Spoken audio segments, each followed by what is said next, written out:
네, 우리는 이제 어제 빌레몬서를 살펴봤고 오늘과 내일은 디모데 전서를 함께 살펴보게 됩니다.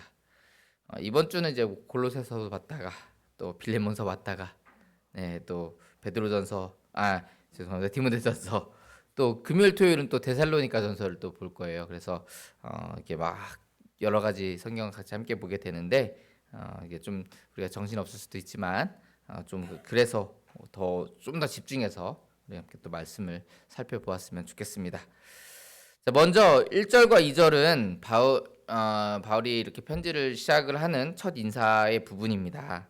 1절과 2절을 보시면 이렇게 시작을 하죠. 우리 구주 하나님과 우리의 소망이신 그리스도 예수의 명령을 따라 그리스도 예수의 사도된 바울은 믿음 안에서 참 아들 된 디모데에게 편지하노니 하나님 아버지와 그리스도 예수 우리 주께로부터 은혜와 긍휼과 평강이 내게 있을지어다. 자, 이제 발신자는 바울입니다. 바울이 이제 발신자고 또 수신자는 이제 디모데다. 이런 것을 이제 우리가 알 수 있죠. 근데 이 바울이 디모데에게 참 아들이라는 표현을 씁니다. 우리가 알다시피 바울은 이제 결혼을 하지 않았죠.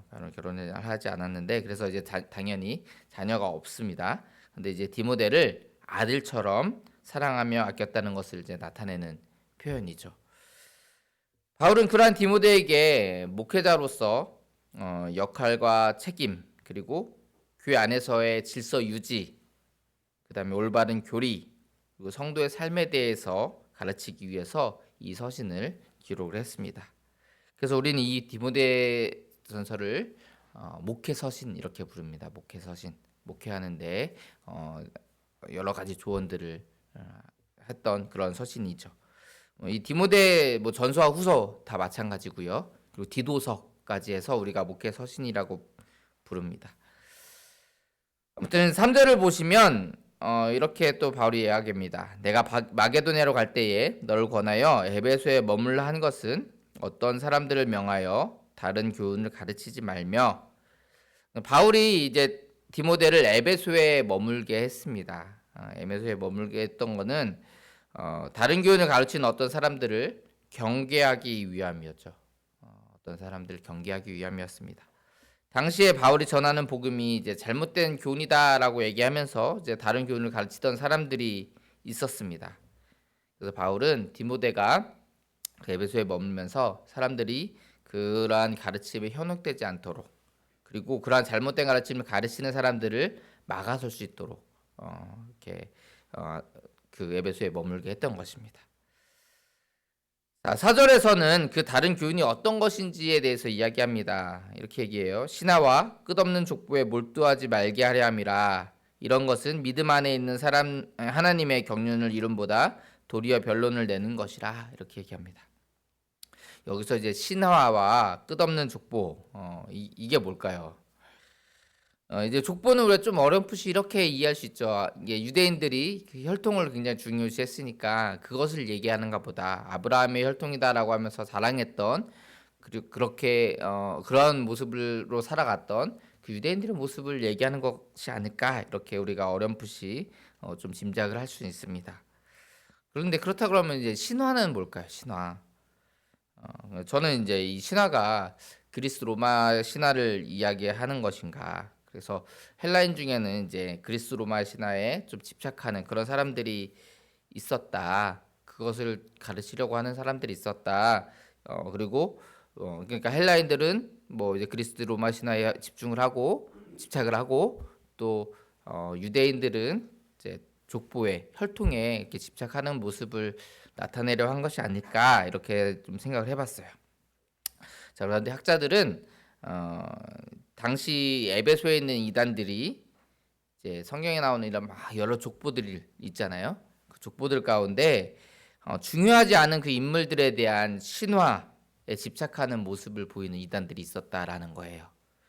그래서 바울이 그러한 이단들에 대해서 말하고 있는 것이다, 이렇게 해석합니다.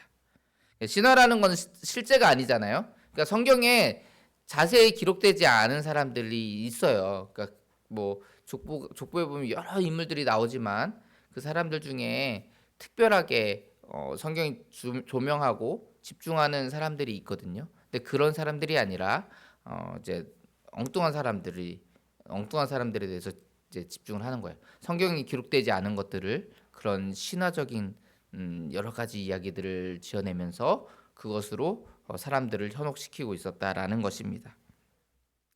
그래서 그런 쓸데없는 신화에 창념하여서 엉뚱한 가르침을 가르치는 그런 이단들을 경계하라 이렇게 말씀을 하고 있는 거예요. 그리스도의 이 우리가 가진 이 복음의 목적은 5절에 나옵니다. 이 교훈의 목적은 청결한 마음과 선한 양심과 거짓이 없는 믿음에서 나오는 사랑이거늘.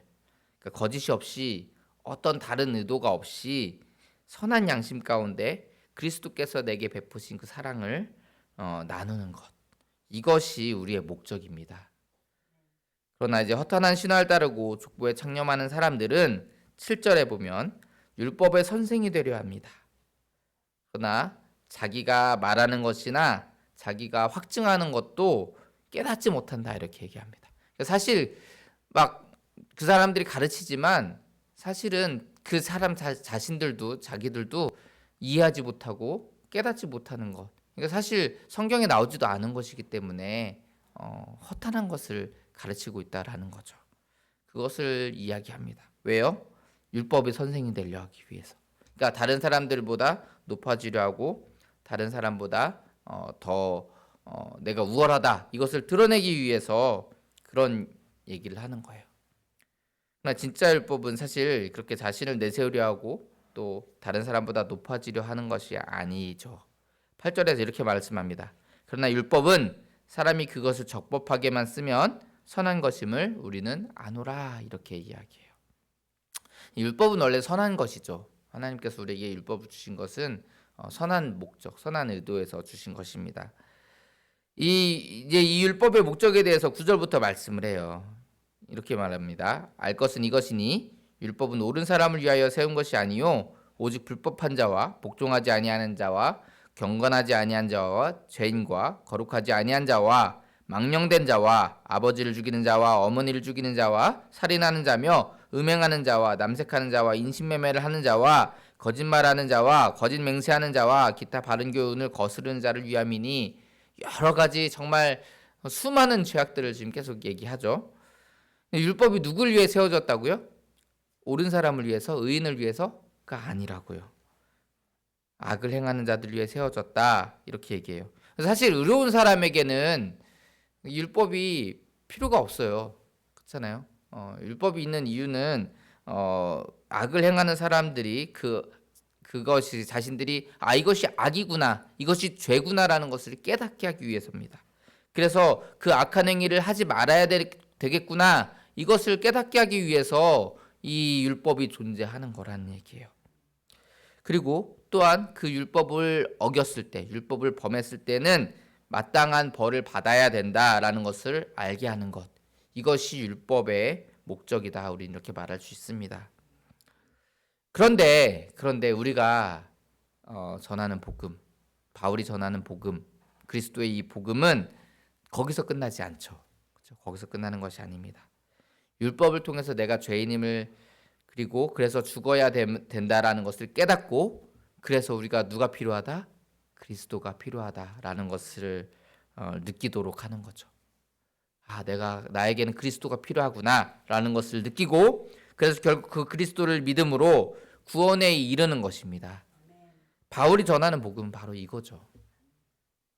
여기에는 어떠한 변론도 필요치 않고 허탄한 것을 따르지 않습니다. 분명한 그리스도의 십자가 은혜를 붙들고 나아갑니다. 그리고 네가 높으냐 내가 높으냐, 네가 많이 아냐 내가 많이 아냐, 이렇게 다툴 필요가 없습니다.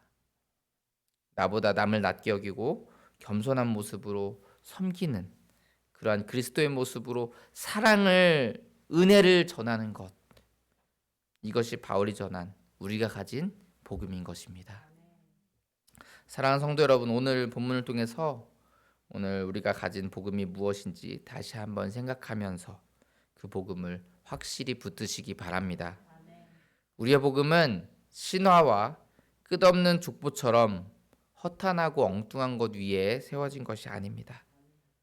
우리가 가진 복음은 분명한 그리스도의 십자가 은혜 위에 세워진 것입니다. 우리가 그것을 기억했으면 좋겠고요. 청결한 마음과 선한 양심과 거짓이 없는 믿음에서 나오는 사랑을 함께 나누는 것, 이것이 우리가 가진 복음의 목적이라는 것을 기억하셨으면 좋겠습니다. 이것을 분명히 기억하시고 날마다 그리스도의 사랑과 은혜를 나누며 살아가는, 그래서 정말 하나님의 복된 그 귀한 나라를, 하나님의 나라를 함께 이뤄가는 주의 백성들이 다 되시기를 주의 이름으로 축원합니다. 기도하겠습니다. 사랑의 하나님, 부족하고 연약한 저희들을 사랑하여 주시고 인도하여 주심을 감사드립니다. 하나님, 우리가 가진 복음에 대해서 우리가 다시 한번 분명히 깨닫기를 원합니다. 우리가 가진 복음은 허탄한 신화와 끝없는 족보에 창념하는 것이 아니라 하나님의 그리스도 예수의 십자가 은혜를 분명히 우리가 붙들고 나아갈 수 있는 저희들 되게 하여 주시고, 그 모든 귀한 사랑과 은혜를 함께 나누며 살아가는 저희들 되게 하여 주시옵소서. 자랑하기 위해서 우리가 이 복음을 사용하는 것이 아니라 정말 하나님의 그 은혜와 사랑을, 그리스도의 사랑을 나누고 또 겸손히 섬기기 위해 우리가 나아가는 우리들의 모습 될 수 있도록 축복하여 주시옵소서. 정말 날마다 하나님의 나라를 함께 만들어가는 아름다운 공동체를 함께 세워가는 그리스도의 참된 제자들, 참된 종들이 다 될 수 있도록 하나님 인도하여 주시옵소서. 날마다 함께 하실 줄 믿사오며 거룩하신 예수님 이름으로 기도합니다. 아멘. 우리 찬양하고 기도하겠습니다.